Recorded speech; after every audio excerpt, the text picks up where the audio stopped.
बिस्मिल्लाहिर्रहमानिर्रहीम। अस्सलाम वालेकुम नाज़रीन, मैं हूं आपका मेज़बान दानिश अंसारी और आप देख रहे हैं मेरा YouTube channel Danish Ansari official. नाज़रीन, आज हम जिस शख्सियत से बात करने वाले हैं किसी तारुफ के मुताबिक नहीं, पाकिस्तानी अमेरिकन एस्ट्रोलॉजर मलिक महबूब साहब। अस्सलाम वालेकुम मलिक साहब, कैसे हैं आप? वालेकुम अस्सलाम। अल्लाह का शुक्र है। आप बताएं दानिश भाई कैसे हैं? अल्हम्दुलिल्लाह मलिक साहब, मैं भी ठीक हूँ। मलिक साहब, आज प्रोग्राम का आगाज बड़ी ही जबरदस्त खबर से हमने करना है। पाकिस्तान की हिस्ट्री में पहली मरतबा इस तरह हुआ है कि पाकिस्तान ने किसी मुल्क के साथ एक बड़ा ही शानदार, बड़ा जबरदस्त किस्म का मुआहदा किया है, और वो मुल्क भी सऊदी अरब है। सऊदी अरब और पाकिस्तान के दरमियान आज एक मुआहदा तय पाया है कि अगर दोनों ममालिक के ऊपर कोई भी दुश्मन मुल्क हमला करता है, कोई भी चाहे वो, तो दोनों ममालिक एक दूसरे की हिफाजत के लिए आएंगे।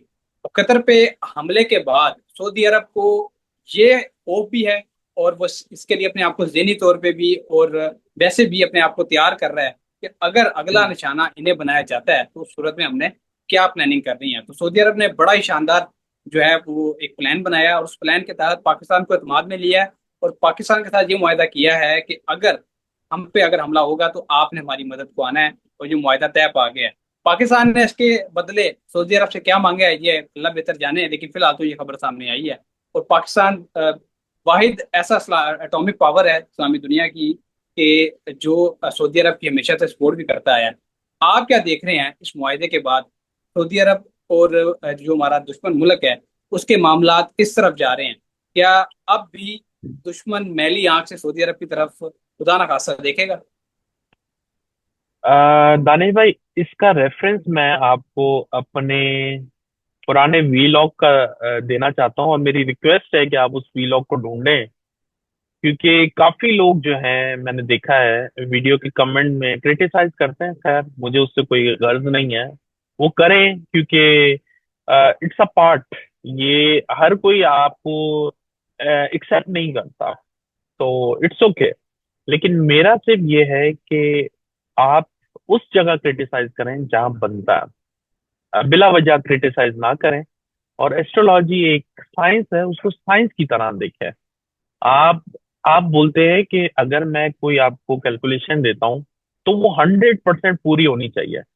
तो मैं तो आपको बोल ही नहीं रहा हूं कि मैं जो बोल रहा हूँ वो 100% पूरी होती है। अगर किसी एस्ट्रोलॉजर की 60 to 70% भी पूरी होती है ना, तो इसका मतलब वो बहुत ज्यादा महारत है उसके पास। तो आप लोग, हमारे पाकिस्तान में एक वो है कि मिथ है कि एस्ट्रोलॉजर वो होना चाहिए जो 100% बताए। तो मेरे ख्याल से ये गलत मिथ है। ये आप जो है अल्लाह के साथ कोई भी नहीं, आप किसी को भी शरीक नहीं करते, नाउजुबिल्ला। तो अल्लाह ताला के पास ही सिर्फ गैब का इल्म है, ये कैलकुलेशन का इल्म होता है। तो इसको आप उतना ही रखें, इससे ज्यादा रखेंगे तो आप मिस्टेक करेंगे। तो जैसे मैंने आपको बताया कि मैंने आपको लूनर इक्लिप्स से पहले ही कहा था कि आने वाले दिनों में डेफिनेटली आपको पाकिस्तान से बहुत अच्छी न्यूज मिलने वाली है। पाकिस्तान के फ्रेंड सर्कल के ताल्लुकात या कोई नए एमओयू साइन होने वाले हैं। ये मैंने लूनर इक्लिप्स से पहले बोल दिया था, जबकि लोग ये शोर मचा रहे थे खुदा ना खास्ता ब्लड मून आ रहा है, कयामत आने वाली है, पता नहीं क्या क्या बोल रहे थे। मैंने आपको बताया था पाकिस्तान के लिए बहुत अच्छी फैसिलिटीज आएंगी। At the same time at the same time वो फैसिलिटीज आवाम को नहीं मिलने वाली। तो मेरी यही रिक्वेस्ट है कि आप वो वीलॉग ढूंढें और उसका क्लिप जरूर लगाएं, ताकि लोगों को पता चले कि एस्ट्रोलॉजी एक्चुअली में वर्क करती है। और जो नहीं वर्क करती, तो वो तो हमारे जितने भी व्यूअर्स हैं वो ऑलरेडी कमेंट में लिख देते हैं कि ये गलत हुआ है, ये नहीं हुआ। तो coming back to the point, ये बात बिल्कुल सही है, बहुत क्लियर है कि आने वाले दिन मजीद मसलों से भरे हुए हैं। और सरप्राइजिंगली अनसरप्राइजिंगली पाकिस्तान एक नए महाज में जाने वाला, ये बहुत क्लियर है। चाहे वो सऊदीया की वजह से जाए, चाहे वो अपनी वजह से जाए। लेकिन जो मैंने आपको बात की हुई थी वो यही थी कि इंडिया पाकिस्तान का महाज बहुत जल्दी खुलने वाला है। और आप देख सकते हैं कि जो एक प्रॉक्सी वार है वो बहुत ज्यादा बढ़ गई है। तो आने वाले दिनों में ये मजीद बढ़ती जाएगी। और but this is a very good step.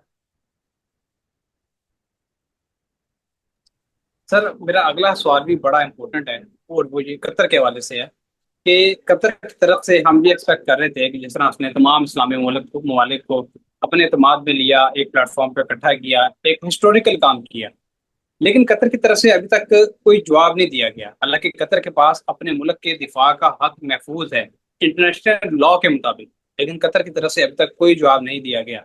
आपसे मैं ये प्रोडिक्शन लेना चाहता हूँ कि आइंदा आने वाले दिनों में क्या कतर कोई सरप्राइज देने जा रहा है? जी बिल्कुल, कतर सरप्राइज देगा आपको। आपको नहीं, सबको देगा, इंक्लूडिंग मी, सरप्राइज देगा। They are waiting for the right moment, और डेफिनेटली प्लानिंग कर रहे हैं, और हो भी रही होगी। और आपके सामने सरप्राइज आएगा, बहुत जल्दी आएगा। और मैं एक्सपेक्ट करता हूँ कि ये सोलर इक्लिप्स के बाद ही होगा, और तब से जो है मामला सारी दुनिया के खराब होते हुए नजर आ रहे सर, अगर कतर की तरफ से जवाब दिया जाता है तो क्या दुश्मन की तरफ से भी कोई जवाब आएगा, या फिर बस वहां पे मामला खत्म हो जाएंगे? जिस तरह ईरान ने जब जवाब दिया था अपने दिफा का हक महफूज रखते हुए, जब दिफा का अपने दिफाई हमला किया था, तो उसके बाद दुश्मन की तरफ से कोई वार नहीं किया गया, कोई जवाब नहीं दिया गया। क्या इस मर्तबा भी आपको यही सिनेरियो दिखाई दे रहा है, या फिर ये महाज जो है ये जंग में तब्दील होता दिखाई दे रहा है आपको? हैं। देखिए, हम Aahista Aahista slowly gradually third world war में जा रहे हैं। तो अल्लाह करे, कुदरत के हाथ में सब कुछ है, करिश्मा हो जाए कि हम उस जगह पे जाके स्टॉप हो जाए। लेकिन मुझे ये महाज दुनिया में, जैसे मैंने आपको बहुत से वीलॉग में बताया है, कि बाय दिसंबर जब हम वीलॉग कर रहे होंगे, तो मैं आपके साथ वो शेयर करूंगा, या दुनिया को पता चल चुका होगा ऐसे ऐसे नाम जो हमने अभी नहीं जहनो गुमान में है, कि क्या ये भी जंग में जा सकते हैं। तो मुझे, अगर आप जंग से मुझे जहन में आया है, साउथ वाली साइड और वेस्ट वाली साइड बहुत इन्वॉल्व होने वाली है जंगों में।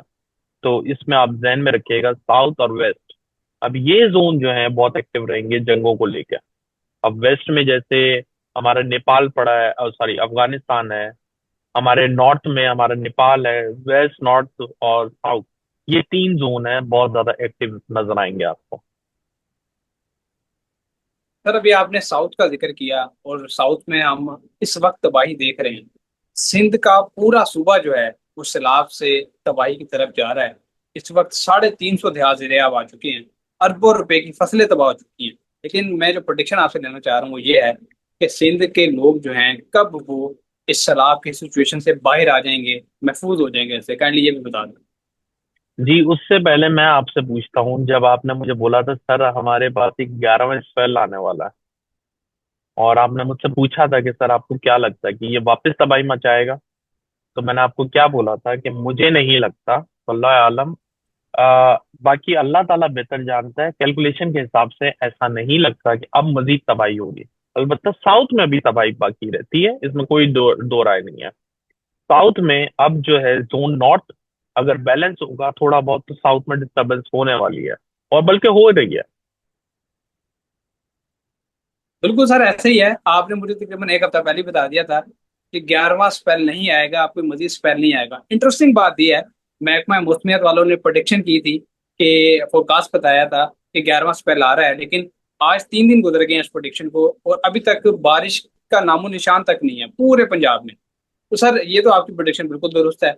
इसके अलावा मैं एक और बात आपसे पूछना चाह रहा हूँ। अभी आपने बताया कि हमारे वेस्ट में और नॉर्थ में जो है कुदरती आफात के हवाले से आपने प्रोडिक्शन की है, या फिर जो प्रोटेस्ट है उस हवाले से? कर लीजिए भी क्लियर। मैं जंगों को, मैन मेड जो भी हमारे होते हैं डिजास्टर, और नेचुरल डिजास्टर, ये दोनों एक्टिव रहेंगे। मैन मेड का मतलब होता है जंगे, और नेचुरल डिजास्टर मतलब कुदरती आफत, ये दोनों चीजें अभी चलेंगी। ओके सर, बहुत शुक्रिया सर, आपने अपने कीमती वक्त में से कुछ वक्त निकाला और इतनी जबरदस्त प्रोडिक्शन हमारे साथ शेयर की। इंशाल्लाह नेक्स्ट प्रोग्राम में ऐसे ही इंटरेस्टिंग टॉपिक के साथ दोबारा पेश होंगे। अगली वीडियो तक के लिए मुझे और मलिक महबूब साहब को इजाजत दीजिए। अल्लाह हाफिज।